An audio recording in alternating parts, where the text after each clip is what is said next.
तक ले जाती हैं नवदा भक्ति, और फिर भीतर धीरे धीरे प्रवेश मिलने लगता है। सदगुरुदेव की कृपा से भीतर झांकने का थोड़ा सुअवसर प्राप्त होने लगता है। उस प्रेमा लक्षणा भक्ति के माध्यम से जिस निकुंज निभृत कुंज में सहचरी सखी को भी प्रवेश नहीं, वहां भी वो सखियां प्रवेश कर जाती हैं। कोई पायल बनकर के चरणों से चिपक गया, कोई मोर पंख बनकर के ठाकुर जी के सिर से लग गया, कोई चूड़ी कंगन बनकर के ठाकुर जी के निकट चला गया।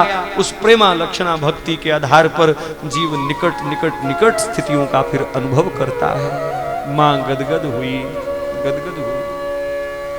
भगवान ने सांख्य योग का भी प्रतिपादन किया। यहाँ पर सांख्य योग सचमुच कठिन विषय है, मेरे जैसे साधारण वक्ता भी पकड़ नहीं पाते, लेकिन इतना जरूर कहूँगा कि 24 तत्वों को जोड़ करके भगवान ने ब्रह्मांड भी बनाया और ये पिंड भी बनाया।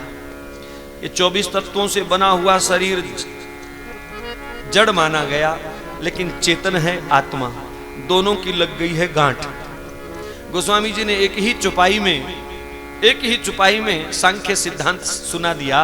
बोले जड़ चेतन ही ग्रंथि पर गई और यद्यपि मृषा शूटत कठिन ही। जड़ और चेतन की गांठ लग गई है तो मिथ्या गांठ, लेकिन कई बार कई जन्म लग जाते हैं, 84 के कई चक्कर कट जाते हैं, ये गांठ खुल नहीं पाती।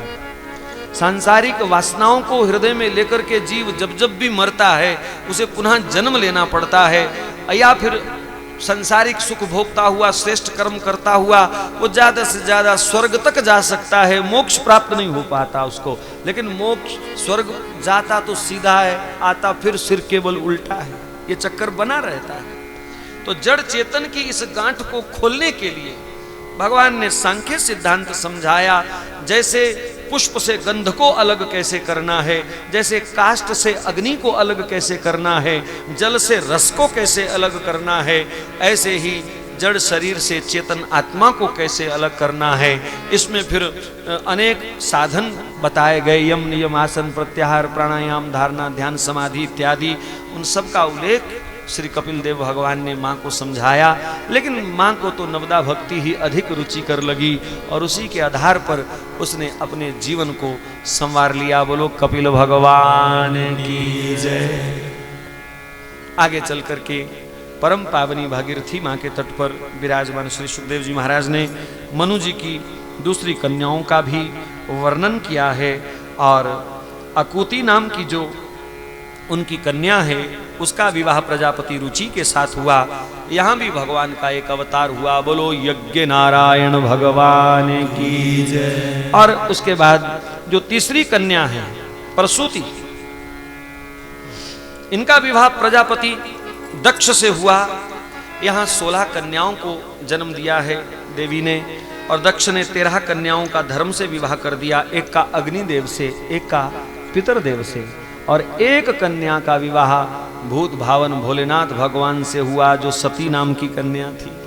सती चरित्र शिव पुराण में, रामचरितमानस में बड़े सुंदर ढंग से प्रस्तुतिकरण उसका वहाँ हुआ है। भागवत जी में उसकी संक्षिप्त चर्चा है। सती भगवान राम जी पर संदेह करती हैं और जानकी जी का रूप धारण करके उन्होंने जब परीक्षा ली, अंतुदगत्वा कुल मिलाकर के परिणाम जो निकला वो आप सब जानते हैं। अपने ही पिता दक्ष के यज्ञ में कनखल में उसे भस्मीभूत होना पड़ा, लेकिन मरते मरते सती ने भगवान से एक वरदान मांगा कि एक बार पुनः मुझे भगवान शंकर की सेवा का अवसर देना, ताकि अब की बार जो भूल हुई उनको मैं सुधार सकूं। और फिर वो दक्ष के घर में जब तक रही, दक्ष मैंने चंचल चतुर, तो जब तक दक्ष की चतुर की बेटी रही तब तक वो चतुराई छोड़ ना पाई। अब की बार चतुराई के साथ चंचलता भी जन्म लेती है। चंचलता भगवान में, भगवान की कथा में मन नहीं लगने देती, तो पार्वती बन करके वो पर्वत के घर में आई, तो पर्वत की बेटी बनी, स्थिर की बेटी बनी, इसलिए स्थिर मन वाली हुई, भजन में भी मन लगा, और अंत तो गत्वा भगवान शंकर को भी उन्होंने पुनः प्राप्त कर लिया।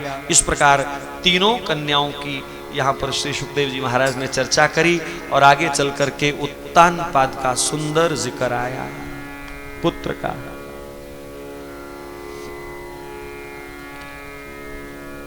उत्तानपाद की 2 पत्नियां, एक सुनीति एक सुरुचि, ये भी हमारे जीवन को छूती हुई कथा है। सुनीति है बुद्धि, सुरुचि है मन। कहते हैं सुनीति के जब पुत्र ना हुआ तो वो स्वयं सुरुचि को ब्याह करके लाई अपने पति के लिए, लेकिन सुरुचि को सेत या डाह सताने लगा। वो सुनीति से ही नफरत करने लगी। उसको भय था कि कहीं सुनीति के पहले पुत्र हो गया तो बड़ी रानी का पुत्र ही राजा बनेगा और हम और मेरे बच्चों को गुलामी करनी पड़ेगी। स्वार्थ। इसलिए ऐसा उसने अपने रूप चंगुल में, चापलूसी में राजा को फंसाया कि सुनीति को घर से ही निकलवा दिया जी। परंतु परमात्मा की इच्छा और होती है। इंसान का हर मंसूबा अगर पूर्ण होने लगे तो फिर परमात्मा की क्या महिमा है। इंसान कुछ सोचता है, भगवान कुछ करता है। सुनीति जब घर से निकाली गई, मंत्र भी है, कीर्तनीय भी है।